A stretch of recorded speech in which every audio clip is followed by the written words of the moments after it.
সম্মানিত শিক্ষক, অভিভাবক এবং শিক্ষার্থীরা আসসালামু আলাইকুম। আমরা সবাই জানি আগামী ৩ জুলাই ২০২৪ থেকে শুরু হতে যাচ্ছে ষষ্ঠ থেকে নবম শ্রেণীর ষান্মাসিক মূল্যায়ন। এই ষান্মাসিক মূল্যায়নটা কিভাবে হবে এ নিয়ে অনেকের মধ্যেই একটু কনফিউশন ছিল।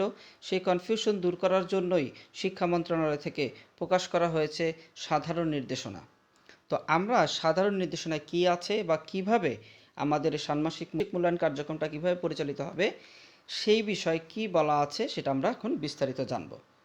তো সাধারণ নির্দেশনায় আমরা দেখতে পাচ্ছি যে ১ নম্বরেই যেটি বলা রয়েছে, জাতীয় শিক্ষাক্রম ২০২২ আলোকে আগামী ৭/৩/৭/২০২৪ থেকে ৩০/৭/২০২৪ পর্যন্ত, এটা তো একটা রুটিন দেওয়া আছে আমাদের, আমরা সবাই সেই রুটিনটা দেখেছি। এত পর্যন্ত ২০২৪ শিক্ষাবর্ষের জন্য ষষ্ঠ থেকে নবম শ্রেণীর ষান্মাসিক মূল্যায়ন অনুষ্ঠিত হতে যাচ্ছে। এখানে গুরুত্বপূর্ণ হচ্ছে মূল্যায়ন কার্যক্রম পরিচালনার সময়সূচি। এটা কিন্তু দিয়ে দেওয়া হয়েছে অলরেডি, একটা রুটিন আমাদের কিন্তু দেওয়া দেওয়া রয়েছে, অর্থাৎ ৩ তারিখ থেকে ৩০ তারিখ পর্যন্ত কোন কোন তারিখে কী কী পরীক্ষা হবে সেটা দেওয়া আছে। এই যে আমরা এখন দেখতে পাচ্ছি স্ক্রিনে যে রুটিনটি, এই রুটিনের আলোকেই কিন্তু পরীক্ষাগুলো অনুষ্ঠিত হবে। এটি কিন্তু অলরেডি দেওয়া হয়েছে। এবং আরেকটি বিষয় আমাদেরকে দিয়ে দেওয়া হয়েছে, সেটা হচ্ছে এই যে বিষয়ভিত্তিক সর্বশেষ কোন অভিজ্ঞতা বা অধ্যায় পর্যন্ত সামষ্টিক মূল্যায়নের আওতায় আসবে তা ইতিমধ্যে প্রেরণ করা হয়েছে। এটাও কিন্তু আমাদের দিয়ে দেওয়া হয়েছে, অর্থাৎ কোন সাবজেক্টের বইয়ের কত থেকে কত পৃষ্ঠা পর্যন্ত আমাদের এই ষান্মাসিক মূল্যায়নের আওতায় থাকবে সেইটিও কিন্তু আমাদের শিক্ষা মন্ত্রণালয় থেকে দিয়ে দেওয়া হয়েছে। তাহলে আমাদের শিক্ষা মন্ত্রণালয় থেকে দুইটি জিনিস কিন্তু দিয়ে দেওয়া হয়েছে। এক হচ্ছে সময়সূচি অর্থাৎ রুটিন, আর দুই হচ্ছে আমাদের কোন কোন অভিজ্ঞতা এই ষান্মাসিক সামষ্টিক মূল্যায়নের আওতায় আসবে, এই দুইটা জিনিস কিন্তু আমাদের দিয়ে দেওয়া হয়েছে। বুঝতে পারছি? এই যে আমরা কিন্তু স্ক্রিনে দেখতে পাচ্ছি যে আমাদের সামষ্টিক মূল্যায়নের কোন কোন অংশটুকু আমাদের এই আওতায় আসবে, অর্থাৎ বাংলা কত পৃষ্ঠা থেকে কত পৃষ্ঠা পর্যন্ত, ইংরেজি কত পৃষ্ঠা থেকে কত পৃষ্ঠা পর্যন্ত, কোন শ্রেণীতে কীরকম, এটি আলাদা আলাদা করে কিন্তু আমাদের দিয়ে দেওয়া আছে একটা সিলেবাসের মতন করে। এরপরে আমরা দেখব ২ নম্বরে কি বলা আছে। ষান্মাসিক সামষ্টিক মূল্যায়ন কার্যক্রম শুরুর পূর্বেই অর্থাৎ আগামী ৩/৭/২০২৪ তারিখের মধ্যে সম্পাদিত সকল বিষয় শিখন অভিজ্ঞতার পারদর্শিতার নির্দেশকসমূহ নৈপুণ্য অ্যাপে ইনপুট দিতে হবে। এটা হচ্ছে শিক্ষকদের জন্য একটি নির্দেশনা, অর্থাৎ শিক্ষকরা এই ৩/৭/২০২৪ তারিখ পর্যন্ত যে শিক্ষণকালীন মূল্যায়ন আমরা নিয়েছি, আমরা কিন্তু শিক্ষণকালীন মূল্যায়ন নিয়েছে শিক্ষকরা শিক্ষার্থীদের সেই জানুয়ারি মাস থেকে শুরু করেই। তো এই যে ৩/৭/২০২৪ তারিখের মধ্যেই কিন্তু শিক্ষণকালীন মূল্যায়নের সকল নির্দেশক, অর্থাৎ ত্রিভুজ, বৃত্ত, চতুর্ভুজ যে দিয়ে থাকে শিক্ষকরা, সেইটা কিন্তু পিআই অনুসারে নৈপুণ্য অ্যাপে ইনপুট দিয়ে দেবে শিক্ষকরা শিক্ষণকালীন মূল্যায়নের ফলাফলটা। নাম্বার, মূল্যায়ন কার্যক্রম চলাকালীন অর্থাৎ ৩ থেকে ৩০ তারিখ পর্যন্ত নির্দিষ্ট দিবসে মূল্যায়ন ব্যতীত, অর্থাৎ মূল্যায়ন কার্যক্রম ব্যতীত ষষ্ঠ থেকে নবম শ্রেণীর কোনো শ্রেণী কার্যক্রম পরিচালনা করা যাবে না। অর্থাৎ ৩ থেকে ৩০ তারিখ পর্যন্ত যে আমাদের রুটিন দেওয়া আছে সরকারের, এই রুটিনের মধ্যে আমরা দেখব প্রতিদিন কিন্তু পরীক্ষা নেই, মাঝখানে গ্যাপ রয়েছে। এই গ্যাপের দিনগুলোতে কিন্তু আমাদের স্কুলে শ্রেণী কার্যক্রম পরিচালনা করা যাবে না। ঠিক আছে? অর্থাৎ শুধুমাত্র মূল্যায়নের দিন শিক্ষার্থীরা স্কুলে এসে মূল্যায়ন অংশগ্রহণ করবে, এছাড়া কিন্তু অন্যান্য দিনগুলোতে তারা শ্রেণী কার্যক্রম পরিচালনা করবে না। আমরা যদি ৪ নাম্বারটা দেখি, ৪ নাম্বার প্রেরিত সময়সূচি, অর্থাৎ আমাদেরকে যে সময়সূচিটা দেওয়া হয়েছে এই সময়সূচি অনুসারে নির্ধারিত দিনে একটি বিষয়েরই মূল্যায়ন অনুষ্ঠিত হবে। অর্থাৎ আমাদের যে সময়সূচি, এই যে রুটিনটা দেওয়া আছে, এই রুটিন অনুযায়ী কিন্তু যেদিন যে সাবজেক্টটা দেওয়া আছে ওই সাবজেক্টের মূল্যায়ন হবে। অর্থাৎ নির্ধারিত বিষয়ের মূল্যায়ন কার্যক্রম নির্ধারিত দিনই শেষ করতে হবে। অর্থাৎ যেই তারিখে যেই বিষয়ের মূল্যায়ন হওয়ার কথা ওই তারিখে ওই বিষয়েরই মূল্যায়ন হবে। অর্থাৎ একই দিনে দুইটি বিষয়ের মূল্যায়ন অথবা একটি বিষয়ের মূল্যায়ন 2 দিন বা 3 দিন ব্যাপী হওয়া যাবে না। তো আমরা কিন্তু এই যে পরের লাইনটা দেখলেও এটা বুঝতে পারি। পরের লাইনে দেওয়া আছে পূর্বের ন্যায় কোনো শ্রেণীর একটি বিষয়ের মূল্যায়ন কার্যক্রম একাধিক দিনে সম্পন্ন করা যাবে না। অর্থাৎ একটি মূল্যায়ন কার্যক্রম একদিনই করতে হবে রুটিন অনুযায়ী। সরকার যে রুটিনটা দিয়েছে সেই রুটিন অনুযায়ী কিন্তু আমাদেরকে মূল্যায়ন কার্যক্রম পরিচালনা করতে হবে। অর্থাৎ কোনো একটি বিষয়ের মূল্যায়ন আজকে অর্ধেক করলাম, বাকিটা কালকে যেহেতু বন্ধ আছে কালকে করি, এরকম কিন্তু করা যাবে না। একদিনই সেই মূল্যায়ন কার্যক্রম শেষ করতে হবে। তো আমরা এখন দেখব 5 নাম্বার। দেখি যে 5 নাম্বারে কি বলা আছে। বিষয়ভিত্তিক মূল্যায়ন কার্যক্রম নির্ধারিত দিনে সর্বোচ্চ 5 ঘন্টার মধ্যে শেষ করতে হবে। অর্থাৎ বিষয়ভিত্তিক যে মূল্যায়নটা হবে আমাদের, এই মূল্যায়ন কার্যক্রমটা সর্বোচ্চ সময় হচ্ছে 5 ঘন্টার মধ্যে শেষ করতে হবে। যেমন আমি যদি গণিতের মূল্যায়ন নেই, তাহলে যেদিন আমার রুটিন অনুযায়ী গণিতের মূল্যায়ন থাকবে, ওই দিন গণিতের মূল্যায়নটা আমাকে 5 ঘন্টার মধ্যে শেষ করতে হবে সর্বোচ্চ। তবে আমি চাইলে 3 ঘন্টাও শেষ করতে পারি, 3.5 ঘন্টাও শেষ করতে পারি, 4 ঘন্টা ব্যাপীও করতে পারি, কিন্তু সেটা যেন 5 ঘন্টার বেশি না হয়, এমনভাবে আমাদেরকে মূল্যায়ন কার্যক্রমটা শেষ করতে হবে। এক্ষেত্রে যদি আমরা সময় বেশি নেই, সেক্ষেত্রে আমরা আর একটা জিনিস করতে পারি, সেটাও বলে দেওয়া আছে এই যে পরের লাইনেই। সেটা হচ্ছে তবে মূল্যায়ন কার্যক্রমের উপর নির্ভর করে একটি মধ্যবর্তী বিরতি দেওয়া যেতে পারে। যদি মূল্যায়ন কার্যক্রমটা অনেক বেশি সময় ধরে চলে, অর্থাৎ 5 ঘন্টা ধরে যদি চলে, তাহলে সেক্ষেত্রে মূল্যায়নের মাঝামাঝি কোনো একটা সময়ে আমরা কিন্তু একটা বিরতি নিতে পারি। অর্থাৎ শিক্ষার্থীরা যেন মূল্যায়ন কার্যক্রমে খুব বেশি ক্লান্ত অথবা বোরিং না হয়ে যায়, এই জন্য কিন্তু মধ্যবর্তী একটা সময়ে আমরা কিন্তু বিরতি দিতে পারি শিক্ষার্থীদের। এরপরে বলা আছে মূল্যায়ন নির্দেশিকার আরেকটি খুবই গুরুত্বপূর্ণ পার্ট, সেটা হচ্ছে 6 নাম্বার। মূল্যায়ন কার্যক্রমে হাতে কলমে কাজ, এটা খুবই গুরুত্বপূর্ণ। আমরা দেখি হাতে কলমে কাজ এবং কার্যক্রম ভিত্তিক লিখিত অংশ উভয় ধরনের কার্যক্রম আছে। আমরা অনেক অভিভাবক বা শিক্ষার্থীরা হয়তো টেনশন করতেছি আমাদের পরীক্ষাটা কীরকম হবে, আমরা কি শুধু দলীয় কাজ করব নাকি আমাদের কোনো লিখিত পরীক্ষাও থাকবে। এখানে কিন্তু স্পষ্ট করে বলা আছে দুইটি অংশই থাকবে, অর্থাৎ হাতে কলমে কাজও থাকবে, প্লাস হচ্ছে আমাদের কার্যক্রম ভিত্তিক একটা লিখিত অংশও থাকবে, যেখানে আমরা লিখিত পরীক্ষার মতোই কিন্তু লিখিত পরীক্ষায় অংশগ্রহণ করব। ঠিক আছে, অর্থাৎ আমাদের দুইটি অংশই থাকবে। অর্থাৎ আমরা কিন্তু দলীয় কাজ বা একক কাজ যেটা করি সেটাও করব, পাশাপাশি হচ্ছে আমাদের লিখিত অংশও থাকবে, অর্থাৎ দুই ধরনের কার্যক্রমই আমাদের থাকবে। সেক্ষেত্রে হাতে কলমে কাজের জন্য প্রয়োজনীয় উপকরণ এবং লিখিত অংশের জন্য প্রয়োজনীয় খাতা শিক্ষা প্রতিষ্ঠান সরবরাহ করতে হবে। অর্থাৎ এখানে দুই ধরনের কাজ। হাতে কলমের কাজের জন্য কিছু উপকরণ দরকার, যেমন পোস্টার পেপার দরকার, কালার পেন দরকার, তারপরে সেই পোস্টারটা দেওয়ালে টানানোর জন্য কস্টেপ অথবা ওয়াল পিন এগুলো প্রয়োজন। এগুলো সব কিন্তু শিক্ষা প্রতিষ্ঠান সরবরাহ করবে। পাশাপাশি লিখিত যে পরীক্ষাটা হবে, লিখিত অংশ, সেটার জন্য যে খাতা দরকার সেটাও কিন্তু শিক্ষা প্রতিষ্ঠান সরবরাহ করবে। অর্থাৎ এই মূল্যায়নের জন্য যে উপকরণগুলো আমাদের প্রয়োজন সেই উপকরণগুলো কিন্তু শিক্ষা প্রতিষ্ঠান সরবরাহ করবে। এরপরে 7 নাম্বারে যেটা রয়েছে এটা খুবই গুরুত্বপূর্ণ। 7 নাম্বারটা খুবই গুরুত্বপূর্ণ, বিশেষ করে শিক্ষক এবং প্রতিষ্ঠানের জন্য। বিষয়ভিত্তিক মূল্যায়নের উপকরণ বৈচিত্র্য আছে যা বিস্তারিত মূল্যায়ন নির্দেশিকায় উল্লেখ করা থাকবে। তার মানে হচ্ছে গভর্নমেন্ট থেকে কিন্তু আমাদের একটি বিস্তারিত মূল্যায়ন নির্দেশিকা দিবে। বিস্তারিত মূল্যায়ন নির্দেশিকা কি, অর্থাৎ আমাদের একটা প্রশ্নপত্রের মতো করে দিবে। অর্থাৎ প্রতিটি পরীক্ষার পূর্বে, যেমন ধরো আগামীকালকে ষষ্ঠ শ্রেণীর বাংলা পরীক্ষা, তো আজকেই গভর্নমেন্টের ওয়েবসাইটে অথবা আমাদের master.নৈপুণ্য.gov.bd যে ওয়েবসাইটটা রয়েছে, সেই নৈপুণ্যের ওয়েবসাইটেও কিন্তু এই প্রশ্নপত্র বা মূল্যায়নপত্রটা কিন্তু দেওয়া থাকবে। সেই মূল্যায়নপত্রে বিস্তারিতভাবে বলা থাকবে যে আগামীকালকে কি কি প্রশ্ন আমরা শিক্ষার্থীদের করব, কি কি কাজ আমরা শিক্ষার্থীদের করতে দেব, অর্থাৎ একটা বিস্তারিত মূল্যায়ন নির্দেশিকা কিন্তু আমাদের জন্য থাকবে, যেটা পরীক্ষার একদিন আগে প্রকাশিত হবে।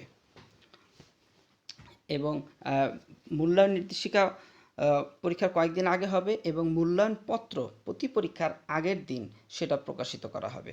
সুতরাং আমাদের শিক্ষক এবং শিক্ষার্থীরা এই নিয়ে চিন্তার কোনো কারণ নাই, কারণ গভর্নমেন্ট আমাদের নির্দিষ্ট একটা ফরম্যাট করে দিবে যে এইভাবে আমরা মূল্যায়নটা নিব। আমরা কোন কোন প্রশ্নগুলো লিখিত পরীক্ষায় দিব সেটিও বলা থাকবে, আমরা কোন কোন দলীয় কাজ করতে দিব সেটিও কিন্তু ওই বিস্তারিত মূল্যায়ন নির্দেশিকা দেওয়া থাকবে। সেটি আমরা খুব শীঘ্রই হয়তো হাতে পাবো। এবং পরে লেখা আছে এই যেটি একটু আগে বললাম যে মূল্যায়ন কার্যক্রম পরিচালনার জন্য শিক্ষা প্রতিষ্ঠান কর্তৃক উপকরণ সরবরাহ করবে, অর্থাৎ শিক্ষা প্রতিষ্ঠান সব ধরনের উপকরণ দিবে। সেক্ষেত্রে শিক্ষা প্রতিষ্ঠান কি কি উপকরণ দিতে পারে সেটিও কিন্তু এখানে বলে দেওয়া আছে। যেমন হাতে কলমে কাজের জন্য হাতে কলমে কাজের জন্য আমাদের যেটা দরকার, পোস্টার দরকার, তারপর রঙিন কাগজ, সাইন পেন, কাঁচি, আঠা, গাম ইত্যাদি দরকার। তো এইগুলো কিন্তু শিক্ষা প্রতিষ্ঠান আগে থেকেই ম্যানেজ করে রাখবে। লিখিত অংশের জন্য দরকার আমাদের খাতা, অর্থাৎ 16 পৃষ্ঠার একটা খাতা, প্রয়োজনে অতিরিক্ত পৃষ্ঠাও হতে পারে, সেই খাতা কিন্তু আমাদের শিক্ষা প্রতিষ্ঠান সরবরাহ করবে। 3, শিক্ষা প্রতিষ্ঠান আরেকটা দিবে, সেটা মূল্যায়নপত্র, যেটা আমি একটু আগে বলছিলাম যে পরীক্ষার আগের দিন সরকারি ওয়েবসাইটে একটা মূল্যায়নপত্র প্রকাশ করা হবে, অর্থাৎ ওই মূল্যায়নপত্রটাই অনেকটা প্রশ্নপত্র। অর্থাৎ ওইখানে বলা থাকবে যে কোন কোন টপিকের উপরে আমাদের দলীয় কাজ হবে, কোন কোন টপিকের উপরে আমাদের লিখিত অ্যাসেসমেন্টটা হবে, স্পষ্ট করে সেখানে সব কিছু বলা থাকবে।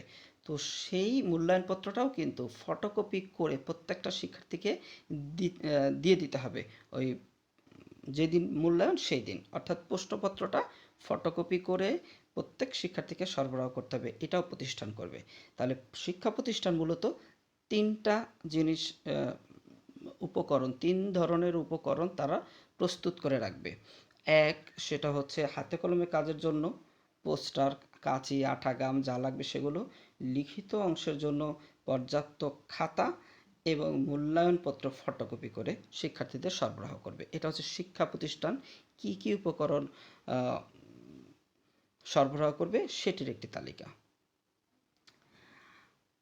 এরপর দেখি 8 নম্বরে কি বলা আছে। 8 নম্বরে বলা আছে উপকরণ সরবরাহের ক্ষেত্রে মনে রাখতে হবে কোনো উপকরণ যেন ব্যয়বহুল না হয়, অর্থাৎ প্রতিষ্ঠান অথবা শিক্ষক যে সকল উপকরণের নির্দেশনা দিবেন যে তোমরা এইগুলি ব্যবহার করবে, তো সেই ক্ষেত্রে যেন উপকরণগুলো যেন ব্যয়বহুল না হয়, উপকরণগুলো যেন রিসাইকেল, রিইউজ, আপসাইকেল এগুলো করা যায়, অর্থাৎ পরিবেশ বান্ধব, এবং উপকরণগুলো যেন আমরা পুনরায় ব্যবহার করতে পারি এইরকম উপকরণগুলোই আমাদের ব্যবহার করতে হবে। পরিবেশের জন্য ক্ষতি হয় এরকম কোনো উপকরণ ব্যবহার করা যাবে না। এরপরে আমরা দেখি 9 নাম্বার, অভিভাবক বা শিক্ষার্থীকে উপকরণ সরবরাহের জন্য কোনো নির্দেশনা প্রদান করা যাবে না।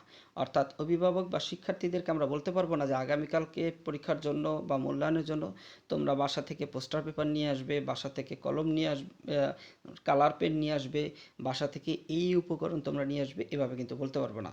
এই উপকরণগুলো প্রতিষ্ঠান নিজে সরবরাহ করবে।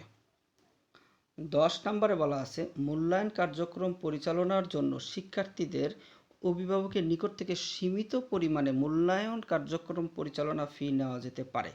এটা শিক্ষা প্রতিষ্ঠানের জন্য মূলত প্রযোজ্য। সেটা হচ্ছে যেহেতু শিক্ষা প্রতিষ্ঠান খাতা দিচ্ছে, তারপরে হচ্ছে কালার পেজ দিচ্ছে, পোস্টার পেপার দিচ্ছে, মূল্যায়নপত্র ফটোকপি করে দিচ্ছে, তার মানে শিক্ষা প্রতিষ্ঠানের এই পরীক্ষা পরিচালনার জন্য একটা খরচ রয়েছে, বিশাল খরচ আছে।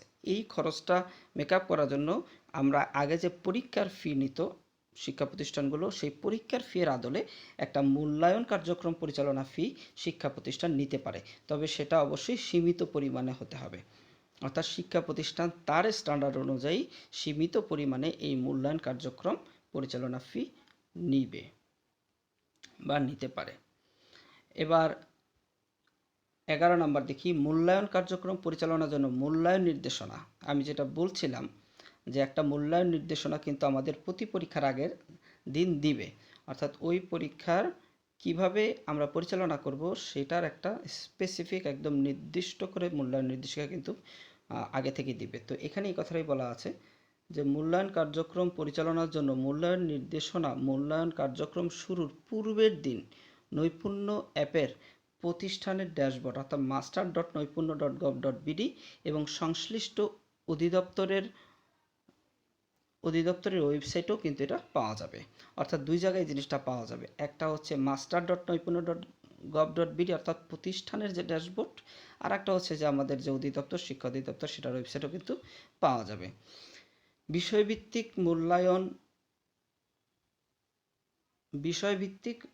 মূল্যায়ন নির্দেশনা মূল্যায়ন কার্যক্রমের সময়সূচি অনুসারে নির্ধারিত দিনের পূর্বের দিন পাওয়া যাবে। অর্থাৎ বিষয়ভিত্তিক যে মূল্যায়ন নির্দেশনা, অর্থাৎ আগামীকালকে গণিত পরীক্ষা ষষ্ঠ শ্রেণীর, তো আগামীকালকে গণিত পরীক্ষা কীভাবে অনুষ্ঠিত হবে সেই নির্দেশনা কিন্তু আজকেই ওয়েবসাইটে পাওয়া যাবে। অর্থাৎ একদিন আগেই সেই প্রশ্নপত্র বা মূল্যায়নপত্রটা কিন্তু বা মূল্যায়ন নির্দেশনা কিন্তু পাওয়া যাবে। তো তখনই কিন্তু শিক্ষকরা বুঝে ফেলবেন যে ওইটা পড়লেই বোঝা যাবে যে আগামীকালকে সে গণিতের মূল্যায়নটা কিভাবে নিবে বা কোন পদ্ধতিতে নেবে। অর্থাৎ প্রতিটি পরীক্ষার পূর্বের দিন সরকার আমাদের ওই বিষয়ভিত্তিক মূল্যায়ন নির্দেশনা প্রদান করবে।